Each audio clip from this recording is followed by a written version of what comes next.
శుభకార్యాలకు పూజార్ల కోసం వెతుకుతున్నారా? పూజారీస్.com లో అతి తక్కువ ధరలకే పూజార్లను ముందే బుక్ చేసుకోండి. వెంటనే కాల్ చేయండి.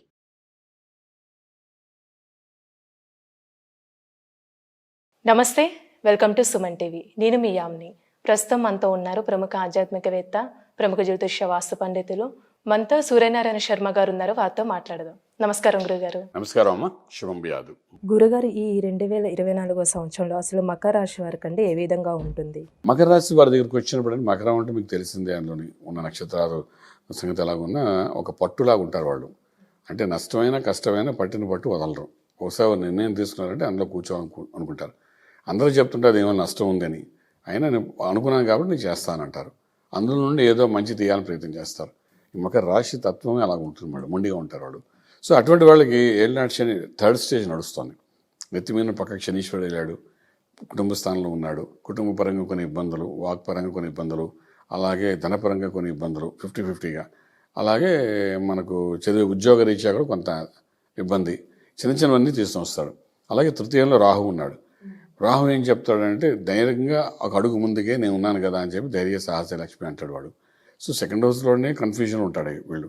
థర్డ్ హౌస్ వస్తే ధైర్యంగా అడుగు వేయాలనుకుంటారు. అడుగు వేయనీయకుండా శనీశ్వరుడు ముందు ఆపుతుంటాడు. అలాగే చతుర్థంలో మనకు గురుడు ఉన్నాడు. చతుర్థ అర్ధాష్టమి గురుడు, వాడు మనకు ఏమాత్రం రూపాయి కూడా సహకరించడు. సో గురుబలం అనేది వీళ్ళకి ఉండదు, ఇప్పుడు ఫస్ట్ హాఫ్లో ఉండదు. అలాగే వాళ్ళకి ఏంటంటే భాగ్యంలో కేతు ఉన్నాడు. భాగ్యము అదృష్టం ఇచ్చే చోట కేతు ఉన్నాడు. కేతు కొంత రాహు కంటే బెటర్, అదృష్టం ఇచ్చే చోటు ఉన్నాడు. కాబట్టి వీళ్ళు గణపతి ఆరాధన చేస్తే కొంత లక్ ఫేవరింగ్ జరగడానికి అవకాశం ఉంటుందన్నమాట వీళ్ళకి. ఓకే, అలాగే లాభస్థానంలో ప్రస్తుతానికి జనవరి 1 చూస్తే బుధుడు ప్లస్ శుక్రుడు ఉన్నాడు. అలాగే ఖర్చు పెట్టే స్థలంలో చూస్తే 3 గ్రహాలకు వచ్చినాయి, 2 గ్రహాలు. 1 రవి, 2 కుజుడు, 2 అగ్నితత్వం గ్రహాలు. అంటే సంవత్సరం ఆరంభంలోనే విపరీతమైన ఖర్చు కనబడుతుంది వీళ్ళకి. ఆరంభం అంటే ఫస్ట్ 1 మంత్లోనే దేని ఖర్చు పెడతో తెలియదు. ముందు శని, వెనకాల రవి ఉన్నారు. ముందు చూస్తే నుయ్య, వెనక చూస్తే గొయ్యలాగా ఉంది వీళ్ళకి పరిస్థితి, ఎవరు మకరం వాళ్ళకి. సో అది అప్పటికప్పుడు ఖర్చు పెట్టాలనిపిస్తుంది. తర్వాత ఎందుకు ఖర్చు పెట్టానా ఫీలింగ్ వస్తుంది. మొత్తాన్ని ఖర్చు అయిపోతుంది వాళ్ళకి. వాళ్ళ ద్వారా ఖర్చు అవుతుంది, లేకపోతే వాళ్ళ అమ్మ నాన్నగారి ద్వారా ఖర్చు పెట్టిస్తారు వాళ్ళు. ఏదో రకం ఖర్చు అకౌంట్ మాత్రం వాళ్ళ అకౌంట్లో పడుతుంది. వాళ్ళు సంపాదించకపోతే అప్పు చేసినా ఖర్చు పెట్టేస్తారు. ఎందుకంటే 12లోని 2 గ్రహాలు ఏమిటంటే అగ్నితో కూడిన కాబట్టి అప్పటికప్పుడు అవసరం అనిపిస్తుంది, నెక్స్ట్ డే మార్నింగ్ వేస్ట్ అనిపిస్తుంది. అలాగే వెళ్తున్నమాట ఖర్చు. సో ఈ ఖర్చుని వాళ్ళు జాగ్రత్త పడడం చాలా అవసరం పడుతుందన్నమాట. అయితే ఇక్కడ ఏంటంటే ఆర్థిక వ్యవహారంకి వచ్చినప్పుడు ఉద్యోగస్తులకి ఏంటంటే పూర్వాశ్రమంలో చేసిన అప్పులకి తీర్చుకోవడానికి ఉపయోగపడుతుంది, వచ్చిన అనారోగ్యం ఖర్చు అవుతుంది. వ్యాపారస్తులకు అయితే ఇన్వెస్ట్మెంట్ ప్లాన్ ద్వారా ఖర్చు పెట్టడం అనేది జరుగుతుందన్నమాట. ఇలాగ బర్న్ అయిపోతుంది. ఎందులో ఇన్వెస్ట్మెంట్ చేశారో అది ఈ సంవత్సరం ఆరంభంలోని ఇన్వెస్ట్ చేస్తారు, కానీ ఈ సంవత్సరం మే తర్వాత తెలిసరికి అది లాస్ కింద చూపిస్తుంది.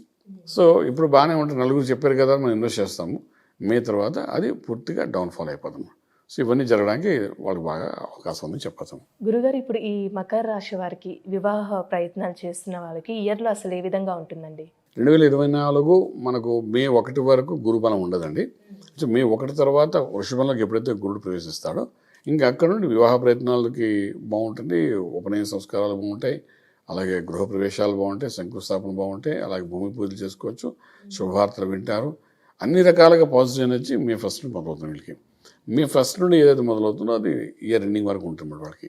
సో భయపడక. సో ఏదో ఫస్ట్ హాఫ్లో వివాహ వ్యవస్థ కోసం చేసే ప్రయత్నాలకు కొంచెం కంట్రోల్ చేసుకోగలిగితే మీకు సెకండ్ హాఫ్లో చాలా బాగుంటుంది చెప్పచ్చు మేడం. అసలు ఆరోగ్యం పరంగా ఈ రాశి వారికి ఇయర్ మొత్తం అసలు ఏ విధంగా ఉంటుందండి? ఆరోగ్యం అనేసి 6వ స్థానం చూస్తామండి. ఇక్కడ 6వ స్థానం అధిపతి బుధుడు ఉన్నామట. ఈ బుధుడు ఈ యొక్క రవితో కలిసి ఉన్నాడు. తర్వాత నెక్స్ట్ స్టెప్ కుజుడితో కలిసి వస్తాడు ముందుకి, నెక్స్ట్ శనితో కలుస్తాడు. ఇవన్నీ వరుసగా రాహుతో కలుస్తాడు. ఇలా కలుసుకుంటూ ముందు వెళ్తాడు ఫస్ట్ హాఫ్లోని. ఈ ఫస్ట్ హాఫ్లో న్యూరో ప్రాబ్లం వచ్చే అవకాశం బాగా కనబడుతుందండి. నరాలకు సంబంధించి కొన్ని సమస్యలు వస్తాయి. మే 1 తర్వాత మాత్రం కొంత ఆరోగ్య విషయంలో న్యూట్రల్గా ఉంటుంది, బాగానే ఉంటుంది చెప్పచ్చు. గురుగారు, ఇప్పుడు వ్యవసాయ రంగానికి సంబంధించిన వాళ్ళు ఉంటారు కదండి, అసలు ఈ ఇయర్ వాళ్ళకి ఏ విధంగా ఆదాయం అనేది ఉంటుందండి? అగ్రికల్చర్ చాలా బాగుంటుందండి వీళ్ళకి. అగ్రికల్చర్ వైజ్ ఏమి ఇబ్బంది ఉండదు. కల్చర్ బాగుంటుంది, ప్లస్ పెస్టిసైడ్స్ వాళ్ళకి బాగుంటుంది, విత్తనాలకి మంచి పంట వస్తుంది. నష్టం అనేది పంట తక్కువగానే ఉంటుంది వీళ్ళకి. అయితే ఏంటంటే కొన్ని నిర్ణయాలు సమయం చూసుకుని చేయాలి.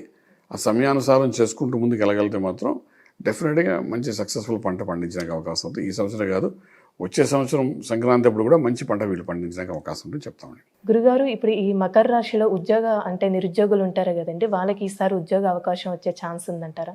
ఇప్పుడు ఐటీ రంగం తీసుకోండి, సాఫ్ట్వేర్ తీసుకోండి, బ్యాంకింగ్ సెక్టర్, అలాగే పబ్లిక్ సెక్టర్, ప్రైవేట్ సెక్టర్, అలాగే స్టేట్ గవర్నమెంట్, సెంట్రల్ గవర్నమెంట్, ఇలాంటి వాళ్ళందరికీ కూడాను మనకు ఏదో ఈ సంవత్సరం స్టార్టింగ్లో ఓ ప్రమోషన్, ఓ ఇంక్రిమెంట్ వస్తుంది, కొంచెం హడావిడి చేయాలి అని అనుకుంటారండి.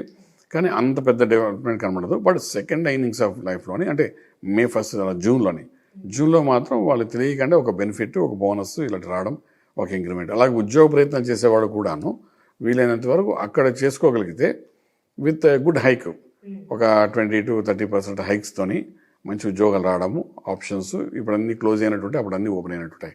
అలా రావడం ఇవన్నీ జరుగుతుంది. డెఫినెట్గా ఈ ఇయర్ సెకండ్ ఇన్నింగ్స్ అనేది మోస్ట్ సక్సెస్ఫుల్గా వెళ్తుంది చెప్పచ్చు మేడం. గురుగారు, ఇప్పుడు ఆదాయం పరంగా ఈ రాశి వారికి అసలు ఏ విధంగా ఉంటుందండి? ఆదాయం ఎలాగైనా ఖర్చు విపరీతంగా ఉంటుందండి. ఆదాయం నుండి ఖర్చు అవుతుందో అప్పు చేసి ఖర్చు పెట్టరు. మంచి ఆదాయం వస్తుంది, అలాగే మంచిగా ఖర్చు కూడా పెడతారు. అండ్ ఓవరాల్గా తీసుకునేసరికి ఏంటంటే కొంత సేవింగ్స్ కూడా ఈ సంవత్సరం వాళ్ళకి ఉండే అవకాశం ఉంది సెకండ్ హాఫ్ లైఫ్లోని. డెఫినెట్లీ ఒక జూలై నుండి డిసెంబర్ మధ్యలో మంచి సేవింగ్స్ అవుతాయని చెప్పడానికి అవకాశం ఉంది. గురుగారు, ఇప్పుడు ఈ మకర రాశి వారికి ఈ సంవత్సరం మొత్తం ఎలాంటి పరిహారం చేస్తే మంచిదండి? పరిహారం మకరం కదండి, దీనికి శనికి అధిపతి ఉన్నాడు. సో శనికి సంబంధించిందంటే ఈశ్వరుడికి ఆరాధన చేయడం చాలా మంచిది.